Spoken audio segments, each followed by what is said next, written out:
Rono boleh nggak itu? Atau harus linear aja saya ngomong gitu? Boleh ya? Kami mengalir mengikuti jalan. Oke. So, saya sedang menemani U19 sekarang ini. Karena keinginannya di IKIP Jogja dari Universitas Negeri Yogyakarta. Jadi saya menemani Mas Indra, menemani psikolognya, pembina fisiknya dan seterusnya, karena main bola di Indonesia ini kalau Anda hebat itu Anda terancam. Kalau Anda tidak hebat Anda tidak diperhatikan, kalau Anda hebat Anda bukan dijunjung tapi terancam. Terancam itu artinya nek terus api menangkus sebagai totoan, sebagai objek gitu ya. Nah, tapi tidak usah saya bicarakan itu dulu, nanti itu soal martabat bangsa.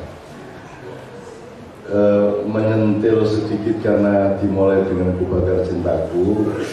Ku Bakar Cintaku itu dinyanyikan oleh dua orang selama ini, yang satu oleh Mbak Neno, Anda bisa cari di YouTube dengan kelompok musik dari Universitas Indonesia, judulnya Ku Bakar Cintaku.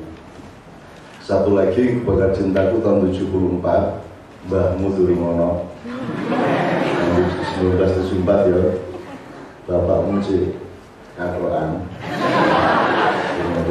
lagi jatuh ya, itu dinyanyikan oleh Ebi, tapi tidak pernah direkam sampai hari ini ya Pak ya, karena Ebi dulu ikut saya 4 tahun, yaitu tahun 1972 sampai sekitar 76 ketika dia mulai rekaman. Oke, metodenya begini. Nanti saya, karena saya membutuhkan Japuat, ini masalahnya. Tadi kalau Pak Ainin kan sudah jelasin anunya, ilmu kata, filologi, epistemologi. Bedanya Ainun sama Ainin sama Ainon, kalau di Malaysia Ainon. Karena kata martabat ini kita harus tanya sama Japuat dulu ini.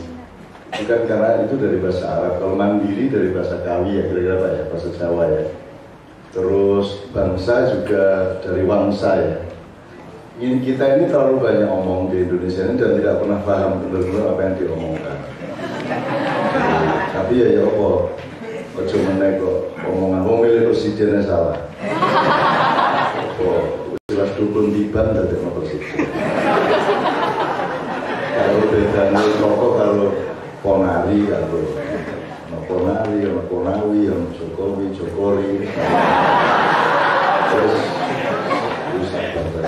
oke. Jadi saya mau nanya dulu sama Anda, nanti kita akan tanya kepada Jabat mengenai kata martabat ini, supaya kita Anda kan mahasiswa sastra ya? Oke. Saya kemarin baca di Jawa Post saja Pak, itu ada judulnya 30 penyair beradu kemampuan di rubrik budaya. Yang dimaksud itu pembaca puisi ya. Yang dimaksud itu deklamator, jadi arek SMA Andi maca puisi ini Khairil Anwar dan lain-lain, terus disebut oleh wartawannya 30 penyair. Jadi wartawan kebudayaan sekarang itu nggak ngerti bedanya penyair sama pembaca puisi lah ya, bukan ini. Berharap apa katanya? Ya apa? PT kalau peluru il ya so bedanya. Jadi itu kan kasihan penyair kan. Jadi tidak ngerti bedanya. Coba gimana kan? Susah kan Mas? Tidak ngerti bedanya Nabi sama Kiai lah, susah tuh. Ya apa katanya? Terus katanya berharap apa nang urip iki? Wong koran sebesar itu raksasa gak ngerti bedanya penyair sama membaca puisi. Terus kayak semua jadi bedanya roti karo tae gak lho. Disuguhi roti yang didodol, disuguhi tae yang didodol. Sekarang begitu. Jadi kita kehilangan parameter habis-habisan di hampir semua bidang. Jadi saya ingin nanya dulu. Ini coba Anda ada 3 kata, 1 budaya, 2 mandiri, 3 martabat. Iya deh ya. Coba sekarang Anda pahami secara fokus masing-masing kata itu. Ini kalau kita ibaratkan sayur ya Bu ya. Sayur itu namanya sayur polis. Lodeh ya. Lodeh ya. Lodeh itu berarti ono apa ya unsure? Ono terong ya. Oke, ada santannya, ada kacangnya, ya ono tempe ini kadang-kadang ya. Terus ada bumbunya itu apa ya Bu? Bawang, gula, cabai, saus. Oke, ngerti ya ya? Oke, sekarang kita berhadapan dengan apa jenis lodeh.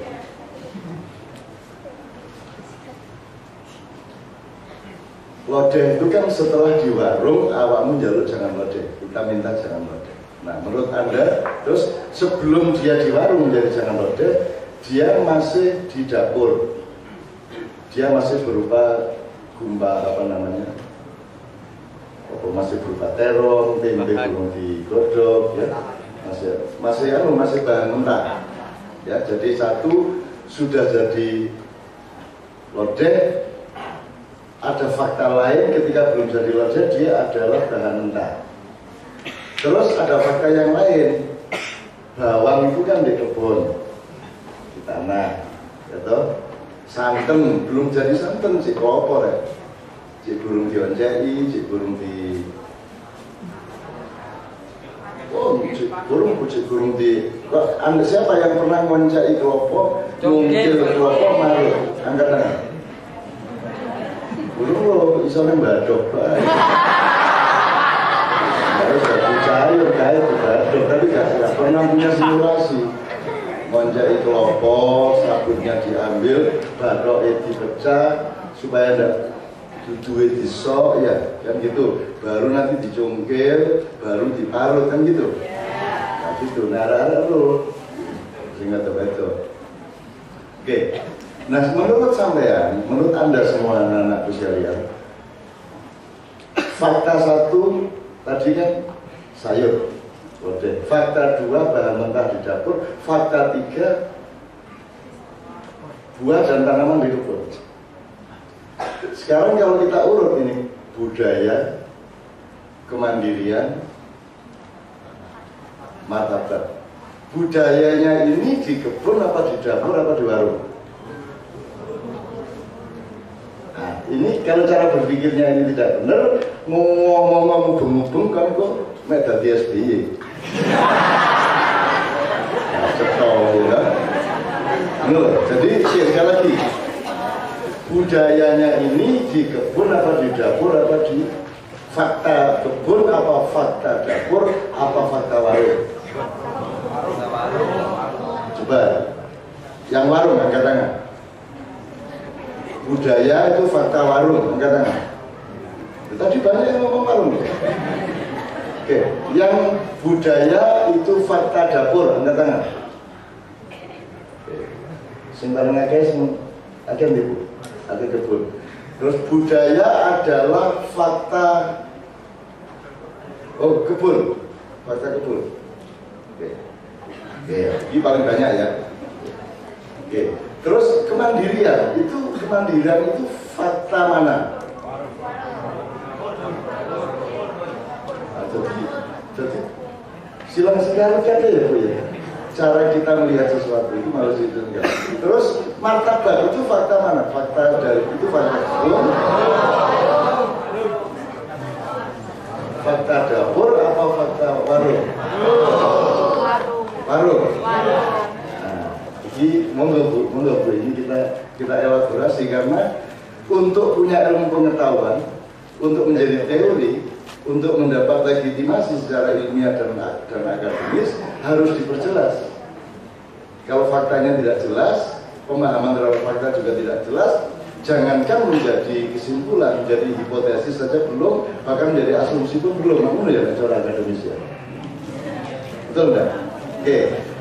Ada nggak yang bisa menjelaskan ke saya di antara Anda? Upama diurut, ini budaya, kemandirian dan martabat ataukah kemandirian budaya dan martabat, ataukah martabat kemandirian terus budaya? Urut-urutan sih bener ya apa kira-kira? Kalau menurut peta kebun, dapur dan warung tadi.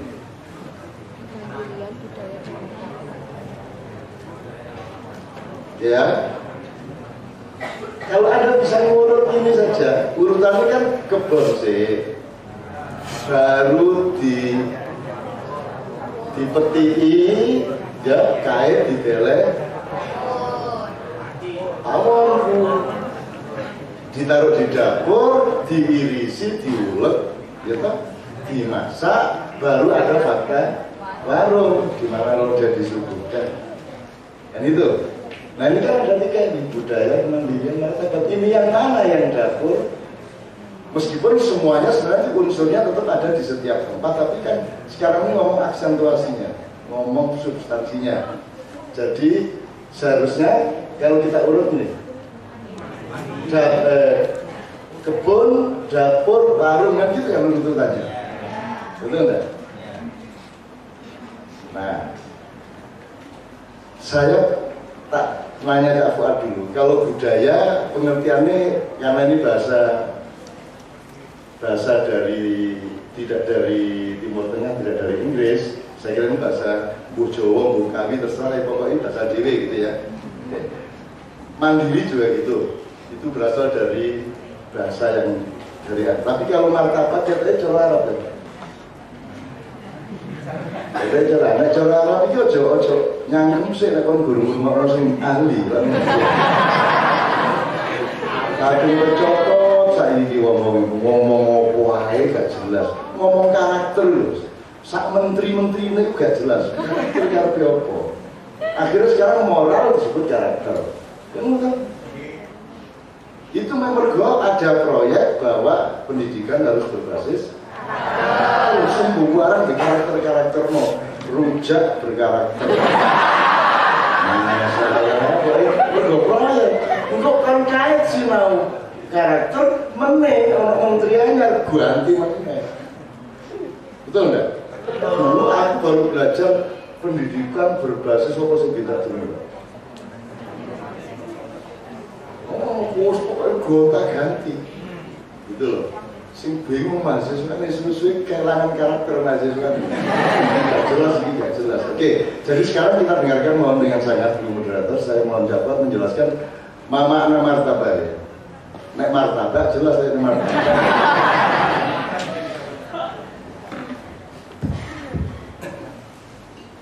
Saya ini mau jadi pendengar aja tadi, tapi ditarik ke depan. Malah dapat tugas sekarang. Ya. Jadi memang martabat itu dari bahasa Arab ya. Martabat itu kalau di dalam bahasa Arab sebenarnya adalah kedudukan. Ya, tapi harus kita tahu bahwa satu kata dari satu bahasa asing masuk ke bahasa lain biasanya mengalami perubahan makna, apakah perluasan, penyempitan, atau bahkan mungkin penyimpangan. Gitu. Jadi kalau dalam bahasa Arabnya martabat itu kedudukan, ya, kedudukan. Berarti kedudukan berarti ada tingkatan-tingkatan. Makanya ada jamaknya itu marotib, itu berarti kedudukan yang bertingkat-tingkat. Nah itu kalau penggunaan aslinya. Nah setelah masuk bahasa Indonesia, rasanya itu martabat dimaknai sebagai suatu kehormatan. Ya, kehormatan, kira-kira begitu. Nah kalau di dalam bahasa Arab itu ada istilah misalnya kemuliaan. Ya, kemuliaan itu misalnya dalam bahasa Arab secara karom. Ada ayatnya inna akramakum, ya, orang yang paling mulia di sisi Allah. Nah, jadi kalau kita bicara secara etimologis, ya itu pengertian dari martabat. Di dalam tasawuf itu ada istilah martabat 7, 1, 2 sampai 7. Itu menunjukkan tingkatan-tingkatan. Ya, tentu yang paling tinggi tentu adalah martabat yang ke-7. Itu kalau di dalam tasawuf seperti yang dikembangkan oleh, kalau kalian belajar misalnya tentang sastra Aceh, ya, Indonesia, sastra Melayu zaman dulu itu banyak karya-karya oleh para sufi abad itu, salah satunya berjudul Martabat 7 di dalam tasawuf. Barangkali karena yang ditanya soal martabat saja, berarti ya itulah kalau di dalam bahasa Arab. Sekalian juga bedanya baik dalam bahasa Arab maupun dalam pembiasannya dalam bahasa Indonesia, bedanya dengan derajat. Karena seperasaan saya, martabat itu dalam bahasa Indonesia maksudnya derajat. Ya, kalau derajat itu juga dari bahasa Arab darajah. Darajah itu hampir sama saja. Juga itu menunjukkan adanya tingkatan-tingkatan darajat. Memang hampir sama antara martabat dengan darajat. Darajat atau menjadi derajat. Ada pengertian tingkatan-tingkatan, baik martabat maupun derajat dalam bahasa aslinya. Oke, ini sudah mulai tergambar nih Bu ya. Jadi saya jadi caranya gini ya Mas ya. Dia penyuluh gitu. Nah, rek ya. Tuh.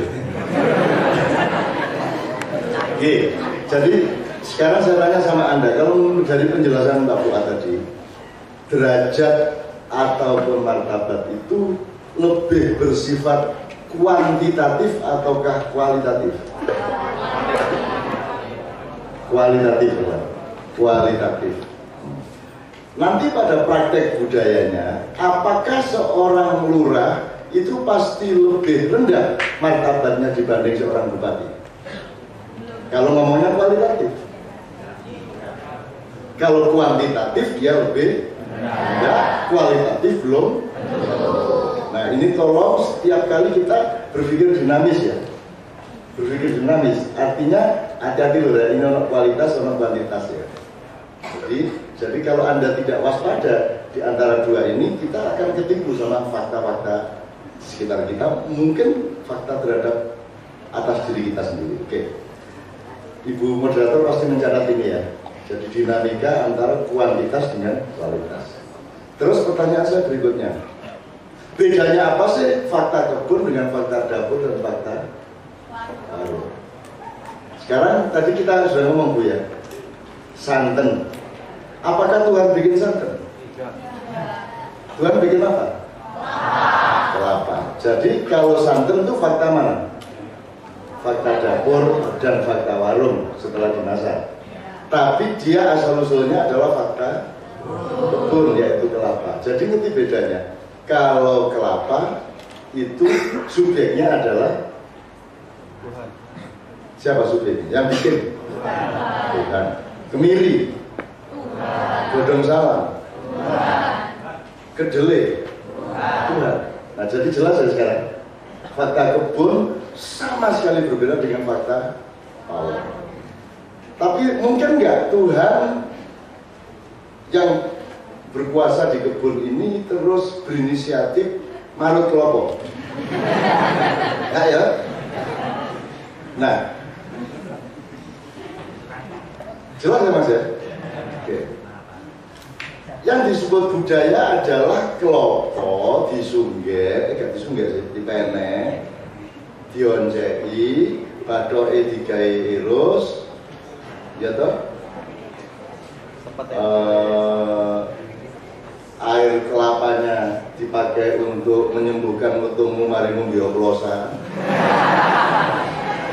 Kira-kira ya, gitu ya. Terus transformasi dari kelapa menjadi santan ini namanya budaya. Karena itu yang melakukan adalah manusia. Coba contohnya aja, itu jilbab itu asal usulnya dari mana? Bukan nyolong di tiga. Maksudnya itu kain. Sebelum itu oke, sebelum benang. Nah, yang fakta ketuhanan adalah pas, fakta kebudayaan adalah benang dan kain. Itu ya jelas ya. Nah sekarang saya tanya di antara tiga ini, yang kebun yang mana? Nah, jelas ya. Ayo. Konsep tentang martabat itu manusia yang bikin atau tatanan dari Tuhan ketika dia menciptakan manusia? Manusia. Ayo. Jelas ya ilmu yang kita cari ini. Kamu punya martabat apa? Tadi Jafar mengatakan inna akramakum indallahi atqakum. Itu kan sebuah konsep tentang martabat dan derajat. Tuhan ketika bikin Adam itu dia bilang apa? Kategorinya kalau Adam ahsani takwim. Berarti dia martabatnya tertinggi ya Pak ya. Ahsani takwim. Jadi konsep martabat atau kita pahami sebagai derajat misalnya di Indonesia, bahasa Indonesia itu pertama-tama konsepnya siapa? Yang bikin siapa? Tuhan. Jadi Tuhan tidak bikin manusia kalau dia tidak juga menyertakan konsep martabat. Benar? Kayak apa kayak manusia ketika prinsip tentang martabat. Jadi prinsip martabat itu asal-usulnya dari Tuhan. Kalau Anda sekarang ngomong pluralisme itu pun dari Tuhan aslinya. Inna khalaqnakum min dzakari wa untha wa ja'alnakum syu'uban wa qabail lita'arafu. Jadi pluralisme itu bukan karya kebudayaan dan bukan komitmen politik. Sejak awal Tuhan memang bikin plural segala sesuatu. Dan itu juga jangan diideologikan, tidak usah dijadikan pluralisme, pluralitas. Karena kalau isme dari ideologi Pak, seolah kita yang akan men-set up semua menjadi plural. Loh kalau Tuhan bikinnya tidak plural ya apa? Terus kalau dipaksa ngomong plural, awas kata plural. Kalau Tuhan bikin macam-macam ya terserah Allah. Tuhan bikin homogen ya terserah Allah. Boleh toh? Boleh toh? Jadi Tuhan itu jangan diatur-atur. Diatur itu pun diatur. Nah, tiga ibu itu modiar. Ya. Nah, jadi tentu saja masing-masing ada di dapur, ada di warung, ada di kebun sebenarnya.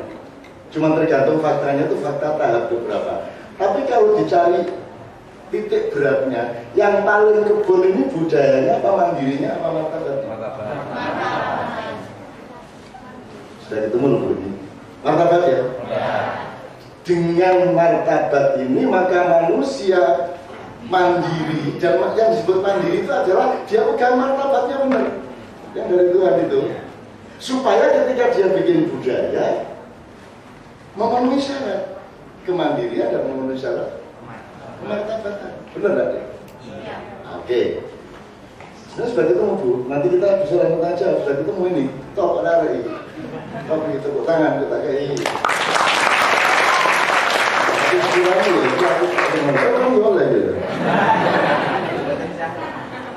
Alhamdulillah cuma aku berpakai. Karena saya tidak sempat sarapan ya Pak. Tadi karena sarapan nguling, tapi bisa lagi susu di suanku. Anu yang semua di malam ya sarapan tutup kini langsung di corona ngarpe. Karena hari ini. Wis poso.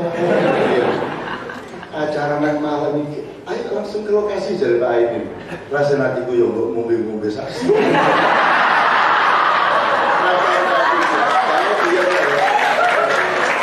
Tapi ini masalah itu namanya budaya. Jadi naluri budaya itu naluri disiplin. Pokoknya urusan seminar sekali lagi soal mangan. Jadi dari setiap lingkungan budaya punya titik berat naluri masing-masing. Jadi aku nang Bogor, mahasiswa Bogor, belajar Bandung itu kan alim-alim. Wah, nasib-nasib menego. Wah, pokoknya jenggot-jenggot menego. Kalau saya datang, dia nanya, sudah sholat ya?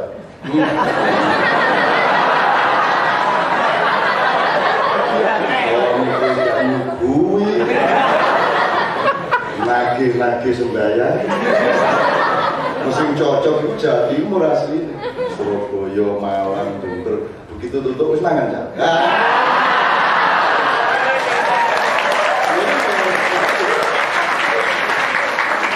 Apa ya, ini kan mesra ya. Apa? Pak ini kan saking profesor itu.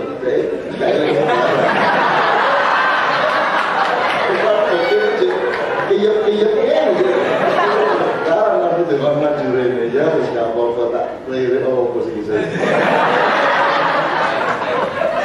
Setelah setengah jam baru dia punya kesadaran, Cak, kopi apa teh? Itu memang tak. Oke, kita terusin ya. Supaya kalian jawabnya lebih banyak, saya terusin. Oke, sekarang letaknya sudah jelas ya, pemahaman faktanya bahwa sebenarnya orang itu paham dan teguh martabatnya dulu, kemudian dia mandiri dengan martabatnya itu supaya budayanya bermartabat. Kalau Anda tidak menyadari akromakum tadi sejak awal, maka nanti outputnya tidak bermartabat. Jadi misalnya menjadi presiden itu urusan martabat apa mandiri apa budaya, itu faktanya. Itu kan fakta budaya tadi. Menjadi presiden, kemantenan, itu kan fakta budaya. Meskipun prinsip nikah itu dari Allah, tapi kan diwujudkan, ono lamaran, ono apa jatuh serah-serahan, apa sih? Oh si setan itu apa? Oh si setan, bening setan, lamaran. Itu kan budayanya. Kalau prinsipnya kan akad nikah dari Allah, kan gitu. Terus dibudayakan, ono lamaran, bening setan. Saya tuh mantu Sabran itu ada cakulat juga waktu itu. Udah kendali ono itu. Wes kemanten di kono pelayan koyo. Jadi begitu mari salaman kalau hadirin kok sing wedok tiba-tiba hilang. Wayu digowo nang omahe. Terus sing lanang kudu goleki, di mana istriku? Akhirnya dituduhno karo liyane wis disetel ya dramatis baru ke rumah yang dituju kira-kira 300 meter. Waduh itu kalau puakan koyo ngono iku. Sana terus sampai di sana lawang dikunci dari dalam, istrinya di dalam. Jadi itu kewajiban laki-laki itu harus berjuang untuk mendapatkan istrinya. Ada apa? Diomongin apa ya? Bojone nggak perlu buka lawang. Akhirnya terus disiapno bundelan duit bulan. Banding duit begitu apa? Banding duit pisan tetap nggak buka lawang. Oh kurang akeh. Dan seterusnya, tadi itu namanya budaya, ya, budaya. Nah kadang-kadang aplikasi sesuatu menjadi budaya bisa bertentangan dengan prinsip martabatnya, benar nggak? Ya, jadi ini tak dari supaya tahu nanti kamu harus melakukan apa ya. Kalau kalian nanti bikin upacara seperti itu, ya. Kalau kalian pokoknya bilang sama bapak, saya beri sama besar. Tapi ini, Mas Kulon itu kayak nyiapakan gini. Pokoknya aku gak gelem nemoni bojoku, gak gelem mlaku ndodok 200 meter. Ya apa carane kok nek ora disiksa bojoku. Seneng ya. Oke, saya efektifkan dasar berikutnya. Apa ini tadi kan Anda bilang kualitatif. Kalau kualitatif itu berarti ada nilai-nilai dasar. Nilai-nilai dasar. Kalau Cak Fuad mengutip Quran tadi kan nilai dasarnya martabat derajat itu kan karomah. Jadi orang itu tinggi atau rendah derajatnya kan tergantung atqakum. Betul nggak? Jadi tergantung takwanya. Takwa itu abstrak juga. Wah, itu sangat esensial. Harus ada terjemahan ilmu dan budayanya. Nah, gini aja, kita nggak usah hanya lagi. Kalau itu kualitas hidup ini, tadi kan kualitatif ya martabat itu. Kalau Anda sudah paham, budaya ini gampang. Kualitas ini misalnya saya pakai aja wacana dari Sabran. Sabran itu mengatakan Islam itu abad 8 sudah sampai di sini. Tapi tidak bisa karena datang membawa Islam itu para pedagang.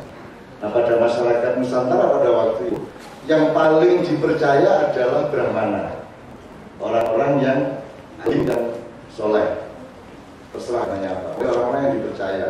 Setelah itu baru wong pinter, jadi orang alim atau kuat, baru orang kuat, baru orang kaya. Jadi orang kaya itu paling bawah. Nah, karena Islam dibawa oleh pedagang ini termasuk orang kaya. Itu masyarakat tidak percaya. Tapi begitu abad 13-14 yang membawa itu wali yaitu para Brahmana dan mengenai spiritual masyarakat pada waktu itu, semua pada masuk Islam. Jadi orang yang boleh dihormati adalah orang mulia, gitu ya, orang berderajat, orang bermartabat. Nomor 2, orang pinter yang sekarang Anda kumpulkan Anda di sini kan tujuannya pinter. Dasarnya, sekarang supaya kita tidak kehilangan kontak dengan integritas kemanusiaan Anda dan kemasyarakatan Anda, saya tanya, kalau menurut kamu di masyarakat kita yang tertinggi yang paling dihormati orang apa? Kaya, cukup.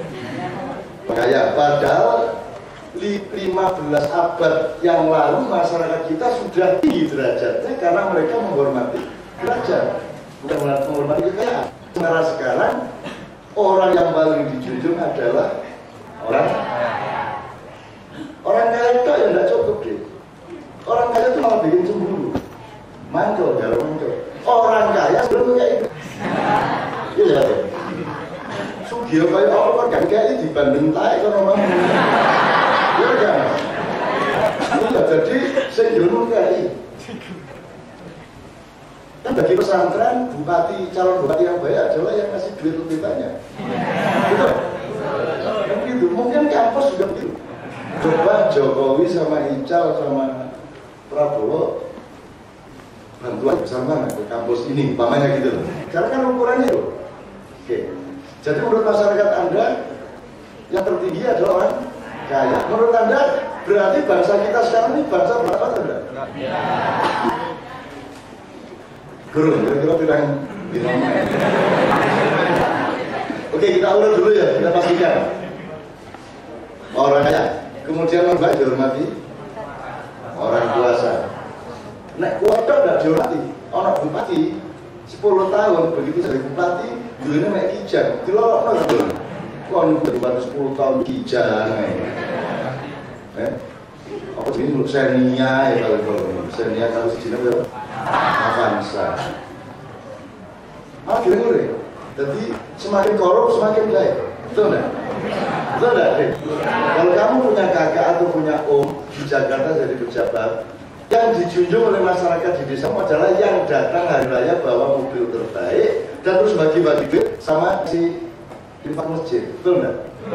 Tapi kalau umum itu di Jakarta jujur kan dia popo, gitu mulai pas 10 bulan terus besok kan gawa popo itu yang nanti gaya di Jakarta.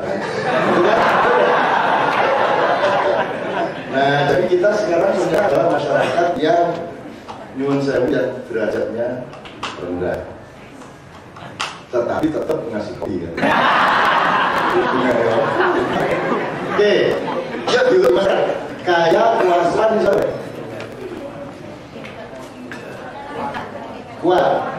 kuat itu misalnya Anda megang, cara Jakarta megang loh. Iya. Megang. Sing nyekel pokoknya preman deh. Asal gitu dalam itu orang kuat nomor 3. Terus saya komputer ya. Komputer profesor loh. Mulai nang perumahan kriya dihormati. Saya punya teman fisikawan tingkat dunia yang sangat dihormati oleh forum fisikawan tingkat dunia di Jakarta. Itu dihormati kalau di Amerika, di Rusia itu dihormati, tapi di kampung itu gak ada orang nyopo. Jadi orang Indonesia ya Allah, lalu gak dengar lagi. Terus apa-apa, oke. Kita urut lagi, orang kaya, orang kuasa, orang kuat, orang pinter, orang alim. Jadi Brahmana atas sendiri apa bawah sendiri sekarang? Ini sendiri Pak ini.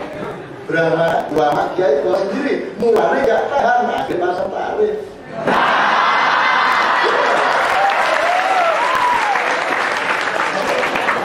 Pasang tarif direwangi gelut di Hongkong Pak. Iya nggak? Akhirnya semua mengalami budaya kapitalisasi. Kalau tidak ya. Jadi kalau menurut martabat yang saya kenal dari Allah, konsep martabat ekonomi ada 4 hal yang hati-hati kalau dikapitalkan. 1, kesehatan, ya. 2, pendidikan. Nomor 3, agama. Nomor 4, kebudayaan. Tidak bisa dari kapitalisasi. Misalnya sekolah itu butuh gaya gedung, tapi jangan niat gaya gedung dan meroti mahasiswa. Gitu. Kalau dokter harus tuku alat suntik ya, harus beli alat-alat untuk operasi, untuk apa segala macam. Tapi tidak berarti pasien keras untuk membeli alat. Jadi itu kan harus hati-hati, harus dinas. Wah ini di operasi mergo dia dikejar oleh kredit. Rumah sakit ini harus bayar kredit alat-alat yang sangat mahal itu, makanya kapan pasien bisa dioperasi? Mek gurune tangen ngene iki. Operasi.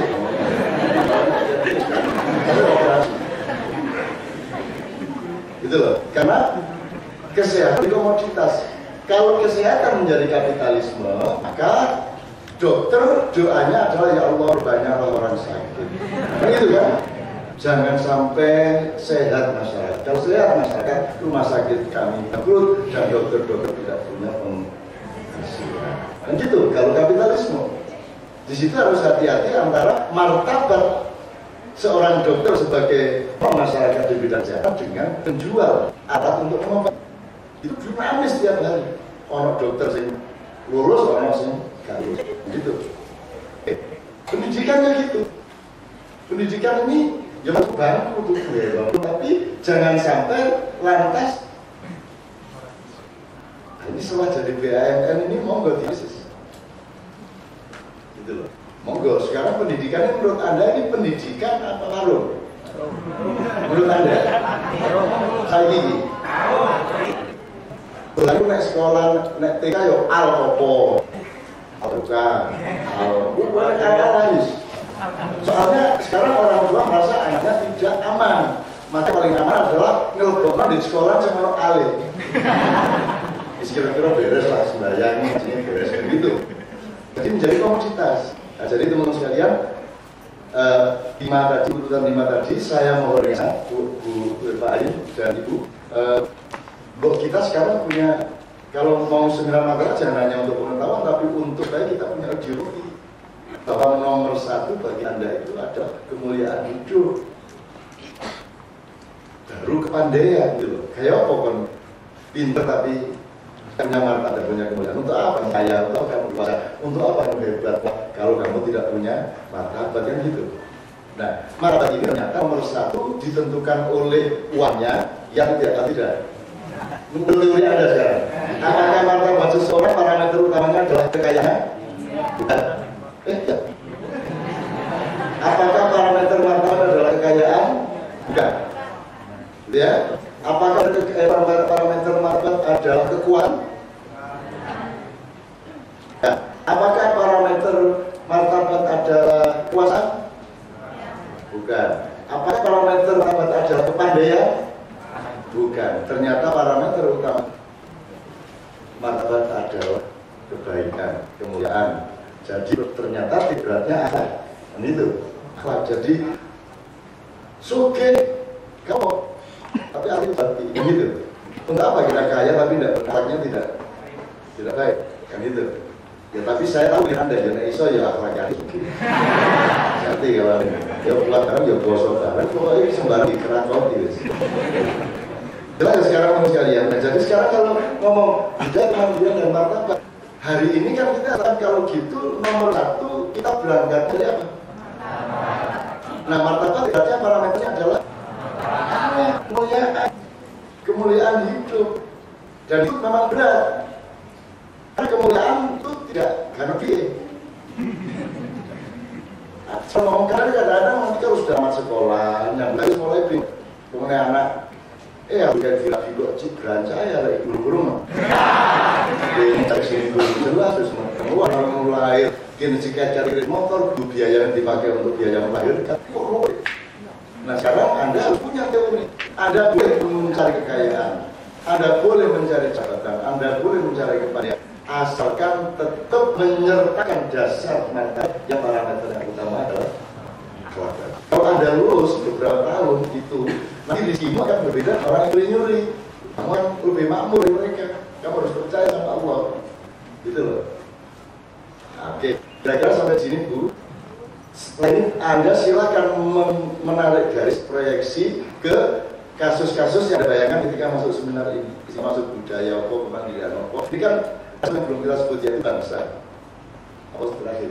Martabat bangsa. Itu kan jelas lagi parameternya. Kudu ya apa yang Indonesia? Ngadepi Amerika, ngadepi Singapura, dinyek-nyek. Ngadepi Malaysia, dinyek-nyek. Gitu-gitu nih awal dewi.